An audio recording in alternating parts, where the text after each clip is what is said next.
Friends, welcome to my YouTube channel. तो इस video में हम सॉल्व करेंगे एक्सरसाइज 4.1 का क्वेश्चन नंबर 2। तो आइए सॉल्व करते हैं। तो यहाँ पास आपका क्वेश्चन है, रोहन की माँ उससे 26 वर्ष बड़ी है। उनकी आयु का गुणनफल अब से 3 वर्ष पश्चात 360 हो जाएगी। हमें रोहन की वर्तमान आयु ज्ञात करना है। तो यहाँ पास क्या बताया जा रहा है, रोहन की माँ उससे 26 वर्ष बड़ी है। तो यहाँ पास बताया है, ये आपकी वर्तमान आयु बताया गया है। और यहाँ पास क्या कह रहे हैं, 3 वर्ष पश्चात। अब ये सोचिए 3 वर्ष पश्चात यहाँ बोला जा रहा है, तो यानी कि 3 वर्ष बाद अगर हम कहें कि आपकी आयु अभी 10 वर्ष है, हम बोलें कि 3 वर्ष बाद आपकी आयु कितनी होगी, तो क्या होगा, 3 आप उसमें ऐड कर देंगे, 3 साल क्योंकि बड़े हो जाएंगे। तो यहाँ पास भी हम पहले इसकी वर्तमान आयु मान लेंगे और फिर 3 वर्ष पश्चात क्या करेंगे, उसमें जो वर्तमान आयु होगी उसमें 3 प्लस कर देंगे। तो देख लेते हैं करके। तो सबसे पहले पूछा है रोहन की वर्तमान आयु, तो इसी को हम मान लेते हैं। माना रोहन की वर्तमान आयु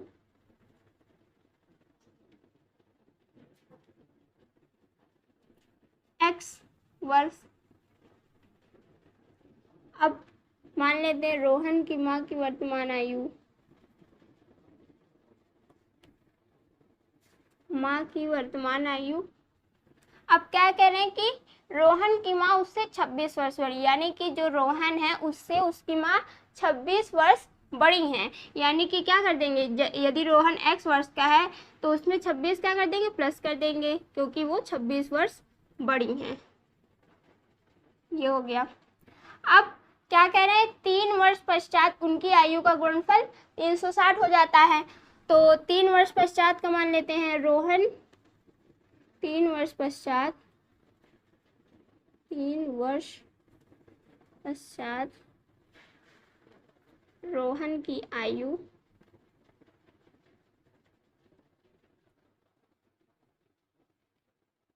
तीन वर्ष पश्चात वर्तमान आयु x है और 3 वर्ष बाद क्या हो जाएगा, x प्लस 3।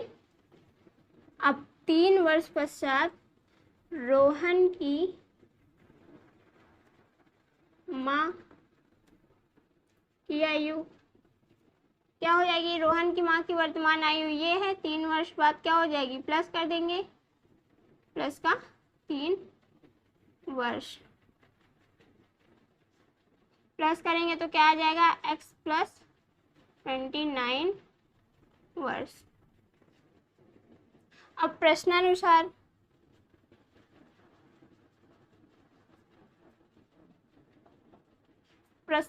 क्या कहा जा रहा है कि उनकी आयु का गुणनफल 3 वर्ष पश्चात 360 हो जाएगी। 3 वर्ष पश्चात हमारी ये आयु है और ये है, या और इसका गुणनफल बोल रहा है, तो x प्लस 3 ब्रैकेट में x प्लस 29 गुणनफल कितना हो जाता है, 360।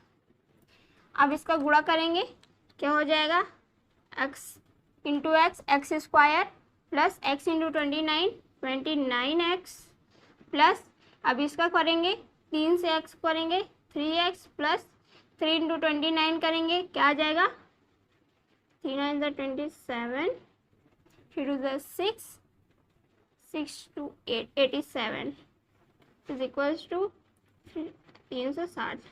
ठीक है, ये हो गया। अब ये x और ये x ऐड हो जाएगा,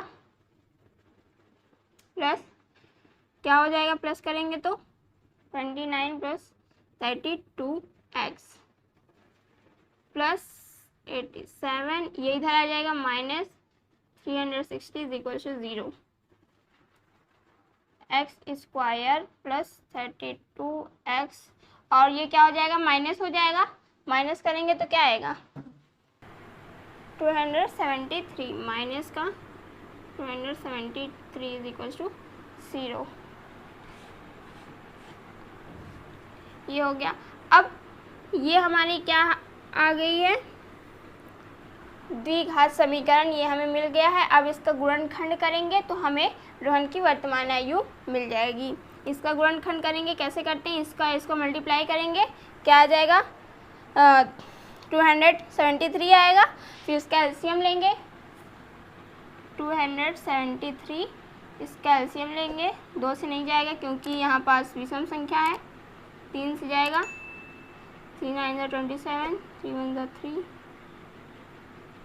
3 से ये फिर नहीं जाएगा।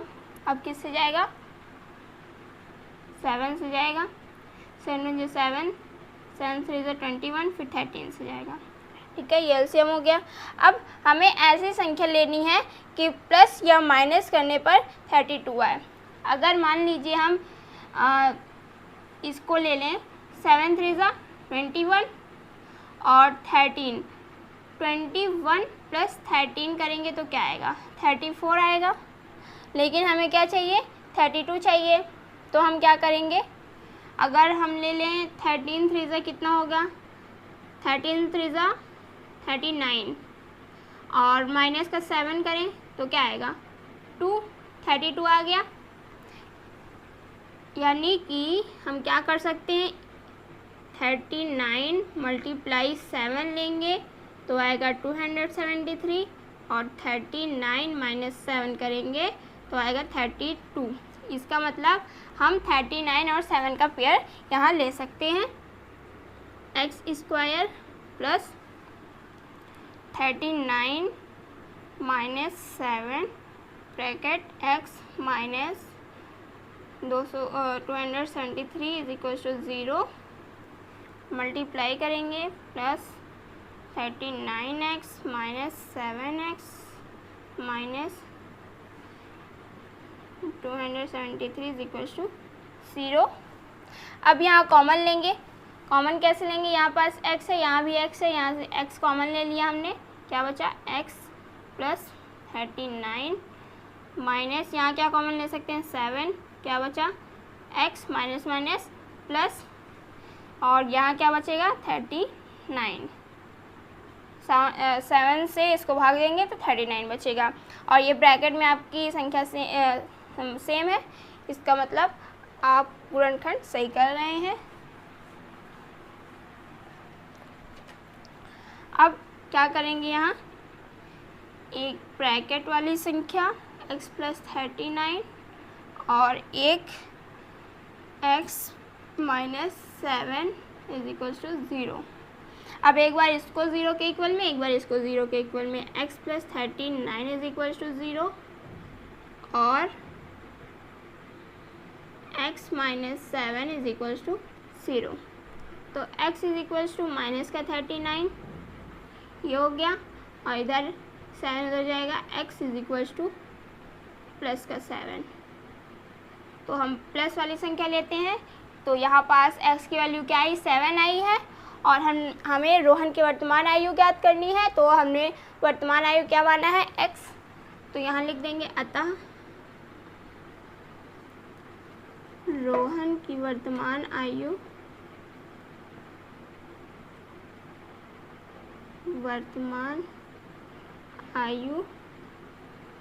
बराबर x बराबर 7 वर्ष। तो रोहन की वर्तमान आयु हमारी 7 वर्ष हो गई। एक रेलगाड़ी 480 किलोमीटर की दूरी समान चाल से तय करती है। यदि इसकी चाल 8 किलोमीटर पर आवर कम होती तो वह उसी दूरी को तय करने में 3 घंटे अधिक समय लेती। हमें रेलगाड़ी की चाल ज्ञात करनी है।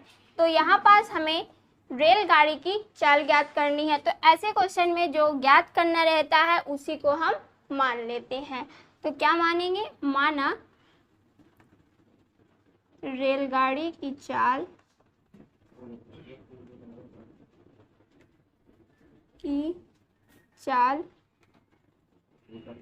x किलोमीटर प्रति घंटा है, ये हमने मान लिया। अब आपको पता होगा कि चाल बराबर क्या होता है, दूरी बटे समय। अब यहाँ पास हमें क्या क्या दिया हुआ है, चाल दी हुई है और दूरी दी हुई है। चाल कितना दिया हुआ है, 8, मतलब कि दिया नहीं है, 8 यहाँ पास कम हो रही है, और हमने चाल मान लिया है x।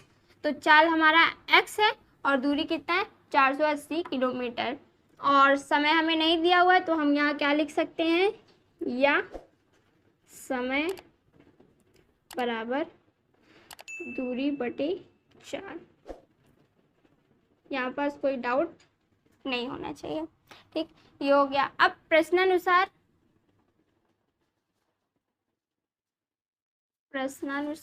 क्या कह रहे हैं कि 480 किलोमीटर की दूरी समान चाल से तय करती है, यानी कि 480 किलोमीटर दूरी कितनी हो गई, 480, चाल कितना हो गया x, समान चाल से तय करती है। यदि इसकी चाल 8 किलोमीटर प्रति घंटा कम होती है। अब समीकरण बनाना है, यानी कि दूसरी कंडीशन आ गई कि यदि इसकी चाल 8 किलोमीटर प्रति घंटा कम होती है, यानी कि इसकी चाल में 8 किलोमीटर प्रति घंटा की कमी आ रही है, तो यहाँ पास हम क्या कर देंगे, दूरी तो वही है, कह रहे हैं कि इसी दूरी को तय करने में, यानी कि दूरी हमारा सेम है और इसमें जो चाल में क्या 8 किलोमीटर प्रति घंटा की कमी आ रही है, तो यहाँ चाल में हम क्या कर देंगे, कमी आ रही तो x माइनस 8, ये हो गया। कम होती तो वह इसी दूरी को तय करने में 3 घंटे अधिक समय लेती, यानी कि ये इसी दूरी को तय करने में 3 घंटे अधिक समय ले रही है। तो इक्वेशन का मतलब क्या होता है कि जो दोनों पक्ष हैं वो दोनों क्या होना चाहिए, बराबर होना चाहिए। लेकिन यहाँ क्या बोला जा रहा है कि ये जो है 3 घंटे अधिक समय ले रही, मतलब तो ये अगर 3 घंटे अधिक समय ले रही तो इसको भी 3 घंटे मतलब हमें ऐड करना होगा, ताकि ये दोनों तभी तो बराबर होंगे। तो यहाँ पास हम प्लस का 3 कर देंगे, और ये तो पहले से ही ले रही है इतने में ही, तो इसमें इसकी ज़रूरत नहीं है। तो यहाँ तक समझ में आया, फिर से समझिए। यहाँ पास क्या बोला जा रहा है कि एक रेलगाड़ी 480 किलोमीटर की दूरी समान चाल से तय करती है, यानी कि 480 किलोमीटर दूरी समान चाल से यानी कि x चाल से तय करती है। अब फिर कह रहे हैं कि यदि इसकी चाल 8 किलोमीटर प्रति घंटा कम होती, यदि इसकी चाल 8 किलोमीटर प्रति घंटा, यानी कि चाल में कमी हो रही है, दूरी वही है, तो दूरी हमारी वही है, चाल में 8 किलोमीटर प्रति घंटा से कमी हो रही थी, इसलिए हमने माइनस कर दिया, तो वह उसी दूरी को तय करने में 3 घंटे अधिक समय लेती। तो ये इतनी ही दूरी तय करने में 3 घंटे अधिक समय ले रही है। तो इक्वेशन का मतलब होता है दोनों साइड बराबर होना चाहिए, तो इसलिए हमने क्या किया कि ये 3 घंटे अधिक समय ले ही रही थी, तो हमने इधर भी 3 प्लस कर दिया, तो हमारा इक्वेशन बराबर हो गया। तो अब चलते हैं, इसको सॉल्व करते हैं। अब यहाँ पास हम एलसीएम ले लेंगे।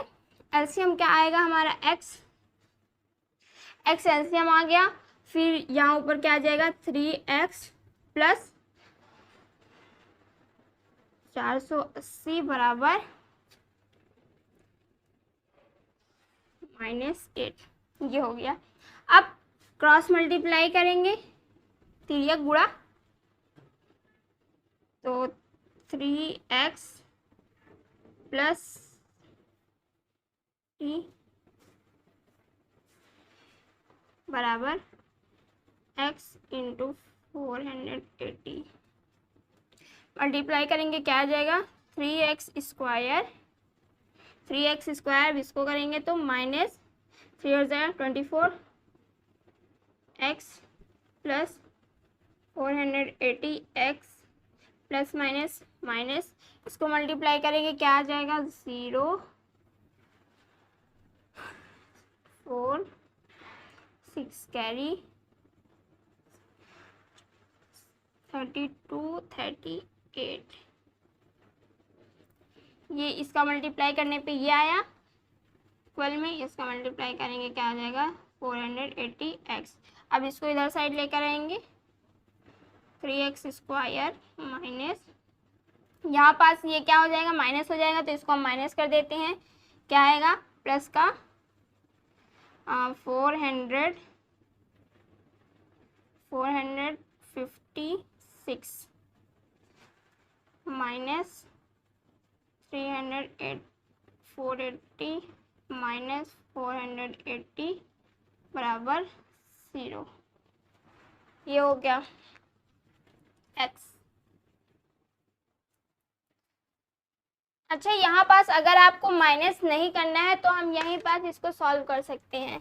जैसे एक तरीका और है, जैसे यहाँ पास 480x है और यहाँ पास भी 480x है, यहाँ भी प्लस में यहाँ भी प्लस में इक्वल में है, तो ये क्या हो जाएगा, कैंसिल हो जाएगा। तो आपको क्या बचेगा, 3x square minus 24x minus 3840 is equals to 0। ठीक है, ये सिंपल सा हो गया। अब क्या करेंगे, यहाँ पास हम 3 कॉमन ले सकते हैं। हाँ, 3 कॉमन ले सकते हैं, तो यहाँ हम तीनों में से क्या कॉमन ले लेंगे, 3 कॉमन ले लेंगे। 3 कॉमन लिया तो यहाँ क्या बचा, एक्स स्क्वायर माइनस यहाँ क्या बचा 8x, यहाँ क्या बचा 3 1 ज़ा 3, 3 2 ज़ा 6, 3 ज़ा 24 इक्वल्स टू 0। अब ये मल्टीप्लाई में है, इधर जाएगा तो क्या हो जाएगा, भाग में हो जाएगा, और 0/3 हो जाएगा, तो फिर क्या हो जाएगा, आंसर 0 आ जाएगा यहाँ पास। तो यहाँ हमारा क्या बचा, x square minus 8x minus 1280 is equals to 0। ये हमारा द्विघात समीकरण मिल गया है। अब इसका क्वेश्चन का आंसर निकाल लेते हैं, इसका गुणनखंड करके। X square minus 8x minus 1280 is equals to 0। गुणनखंड करने के लिए क्या करते हैं, इसका और इसका मल्टीप्लाई करते हैं और फिर उसका क्या करते हैं, एलसीएम लेते हैं। एलसीएम निकाल लेते हैं यहाँ पास, 2 6 ज़ा 12, 2 4 ज़ा 8, 2 3 ज़ा 6, 2 2 ज़ा 4, 2 1 ज़ा 2, 6 ज़ा 12, 40 20 10 5 5। तो ये हमारा एलसीएम निकल गया है। अब इसी में से हमें ऐसा करना है, ऐसा कुछ संख्या लेना है कि मल्टीप्लाई करने पे तो ये आए और उसी संख्या को प्लस या माइनस करने पे 8 आए। तो देखते हैं, इसे ले लेते हैं, 2 2 ज़ा 4, 4 2 ज़ा 8, 8 2 ज़ा 16, 5 2 ज़ा 10, 20 40, ये 40 हो गया, 2 2 ज़ा 4, 4 2 ज़ा 8, 8 2 ज़ा 16, 16 2 ज़ा कितना हो जाएगा 32, और ये कितना हो गया 40, यहाँ तक आ गया 40, यहाँ तक आ गया 32। तो 40 इंटू 32 करेंगे तो क्या आ जाएगा 1280, 40 माइनस 32 करेंगे तो क्या आ जाएगा 8। इसका मतलब हम यहाँ क्या ले सकते हैं, 40 माइनस 32। तो यहाँ क्या आ जाएगा हमारा x square minus 40 minus 32 bracket में 2x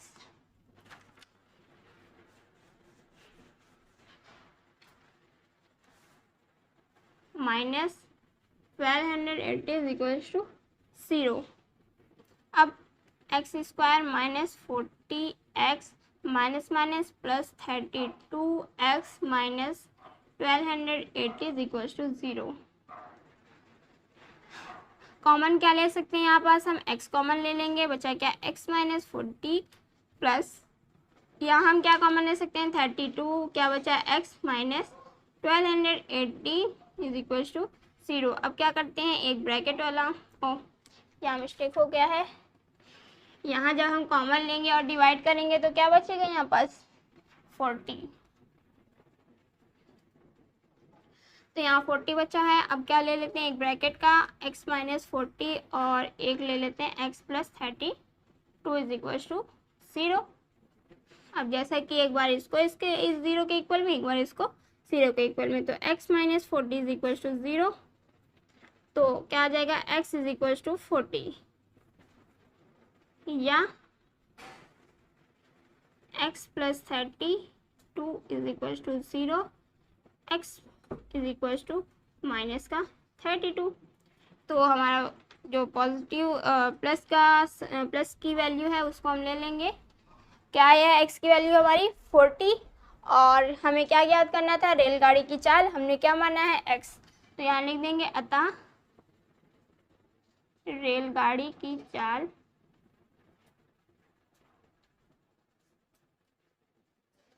चाल बराबर x बराबर कितना, 40 किलोमीटर प्रति घंटा। तो ये हो गया आपका आंसर, रेलगाड़ी की चाल निकल आई है। इसको जल्दी से नोट डाउन कर लीजिए। आज के लिए बस इतना ही, मिलते हैं नेक्स्ट वीडियो में नेक्स्ट एक्सरसाइज के साथ।